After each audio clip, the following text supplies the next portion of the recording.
முதல்ல போதை மாவட்டம் எது தெரியுமா? சென்னை போதை தலைநகரமா, ரெண்டாவது கோயம்புத்தூரா, மூணாவது நம்ம ராணிப்பேட்டை மாவட்டமா. கஞ்சா அதிகம் புழங்கும் மாவட்டம் ராணிப்பேட்டை சொல்றாங்க. அப்ப யோசிச்சு பாருங்க, நம்ம வீட்டுல நம்ம குழந்தைங்க எல்லாம் இருக்காங்க, அந்த ஆம்பளை பசங்களும் கஞ்சா பழக்கத்துக்கும் டாஸ்மாக்குக்கும் அடிமையாயிட்டாங்க, சாராயத்துக்கு அடிமையாயிட்டாங்க. அதை விட அவர்களால பெண்களுக்கும் பெண் குழந்தைகளுக்கு ஏற்படும் பாதிப்பு அதை விட அதிகம். இப்ப எல்லாருக்கும் தெரியும், கொஞ்சம் சமீபத்துல ஒரு விளையாடிட்டு வர 2 பசங்களை பெட்ரோல் ஊத்தி எரிச்சிருக்கிறாங்க. அதுவும் சின்ன பசங்களே தான். எதுக்காக? போதையில என்ன பண்றோம்னு தெரியல, சண்டையில பெட்ரோல் ஊற்றி ரெண்டு இளைஞர்களை எரித்து கொன்ற சம்பவம் நடந்திருக்குது. இதெல்லாம் என்ன? போதை அதிகமாக இருக்கு. நம்ம கேட்டோமா டாஸ்மாக்? நம்ம கேட்டது காலேஜ். என்ன கொண்டு கொடுத்திருக்காங்க? அதிகமாக சாராய கடைகளை திறந்து விட்டுருக்காங்க. 70,000 கோடி வருஷத்துக்கு குடிக்கிறாங்க நம்ம ஜனங்க, நம்ம மக்கள். 70,000 கோடி யாருக்கு காசு?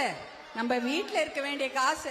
அதுல ஒரு 10 லட்சம் இருந்தா பொண்ணுக்கு நல்லா கல்யாணம் பண்ணலாம், நல்ல பொண்ணா நல்லா படிக்க வைக்கலாம், வீட்டு கடனை அடைக்கலாம், எவ்வளோ நல்லது செய்யலாம். ஆனா 70,000 கோடி வெறும் சாராயத்துக்கு மட்டும் இந்த ஒரே ஒரு வருஷம் தமிழ்நாட்டில் நம்மளுடைய ஆண் மக்கள் செலவு பண்றாங்க. அது இல்லாத இது டாஸ்மாக்ல, அது இல்லாத சந்து கடையில, அப்புறம் கணக்குல வராத சாராயம் ஒண்ணு இருக்கு. இதுல எல்லாம் இன்னும் 70,000 கோடி, கிட்டத்தட்ட 1.5 லட்சம் கோடிக்கு நம்ம மக்கள் குடிச்சே அழியிறாங்க.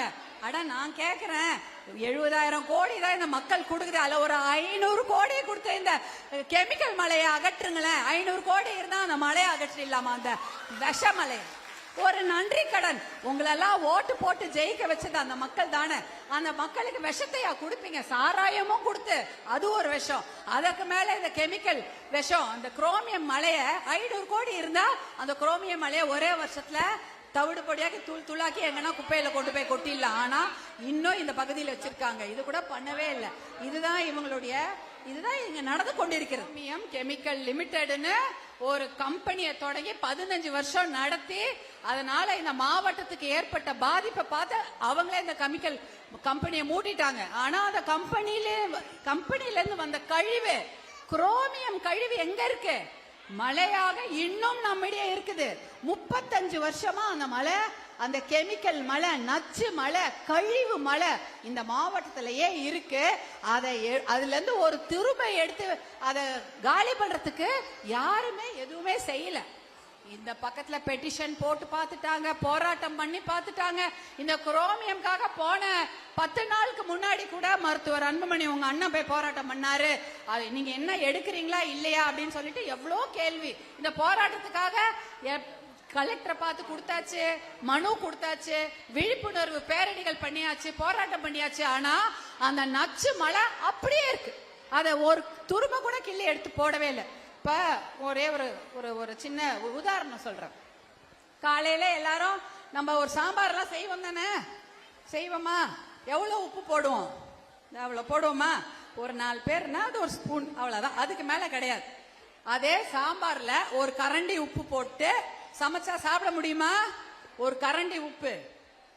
அதே உப்பு கரிக்கிற சாம்பார தினம் சாப்பிடணும் அப்படின்னா என்ன ஆகும்? சாப்பிட முடியாது, வாந்தி வரும். உடம்புக்கு உப்பு அதிகமாக சாப்பிட சாப்பிட ரத்த கொதிப்பு, பிபி. அப்புறம் அந்த உப்பு உடம்புல இருந்து வெளியில போனோம் இல்லையா? வெளியில போனோம்னா நம்ம கிட்னின்னு சொல்லுவாங்க. அதாவது சிறுநீரகம் நல்லா வேலை செஞ்சு அந்த உப்பு தண்ணியெல்லாம் வெளில கொண்டு வரணும். அப்ப அதிகமாக வேலை செய்ய செய்ய சிறுநீரக பாதிப்பு. அப்ப பார்த்து நிறைய பேர் பார்த்திருப்பீங்க, சிறுநீரக பாதிப்பு அடைஞ்சு டயாலிசிஸ் எல்லாம் பண்ணிக்குவாங்க. ஏன்னா அந்த சிறுநீரகம் அதிகமா வேலை செய்து அது செயலிழந்து போயிடும் நிறைய பேருக்கு.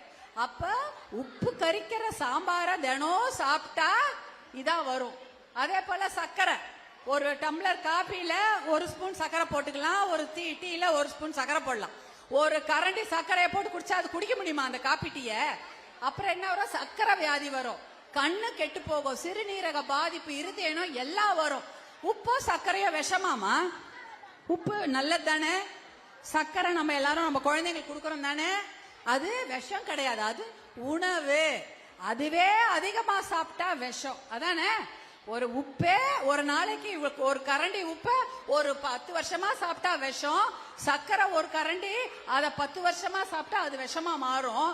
ஆனா நம்ம என்ன சாப்பிட்டுட்டு இருக்கோம், எதை சுவாசிச்சுட்டு இருக்கோம், இந்த குரோமியம் கழிவுகளை தினம் சாப்பிடுறோம், தினம் குடிக்கிறது. அந்த குரோமியம் கழிவு பாய்சன், அந்த நச்சு கழிவை தினம் இவ்வளோ அதாவது நம்ம காத்துல கலந்துருச்சு. எவ்வளவு இருக்கணுமோ அதோட அதிகமாக காத்துல கலந்துருச்சு. நம்ம எவ்வளவு தண்ணியில இருக்கணுமோ இவ்வளவுதான் தண்ணி இருக்கணுமா, 0.05 இப்ப இருக்கிறது கிட்டத்தட்ட 200 மடங்கு அதிகமாக இருக்கிறது. அதையும் சாப்பிட்டுட்டு இருக்கிறாங்க. அந்த தண்ணியில கலந்துருச்சு குரோமியம், காத்துல குரோமியம் கலந்துருச்சு, நிலத்துல கலந்துருச்சு. நிலத்துல கலந்துட்டதுனால என்ன ஆகுது, நிலம் பாழ்பட்டு போயிடுச்சு, மலட்டு தன்மை. 700 ஏக்கர் இந்த பகுதியில நிலத்துல விவசாயமே பண்ண முடியாது. அந்த அளவுக்கு மோசமான ஒரு நிலைமை தான் இருக்கு. அதனாலதான் கோர்ட்டே தீர்ப்பு சொல்லிடுச்சு, இந்த குரோமியம் மலையை 1 வருஷத்துல காலி பண்ணுங்க, எல்லாத்தையும் எடுத்து போடுங்க. பசுமை தீர்ப்பாயமும் சொல்லிடுச்சு 15 கோடி 500 கோடி ஒதுக்குங்க.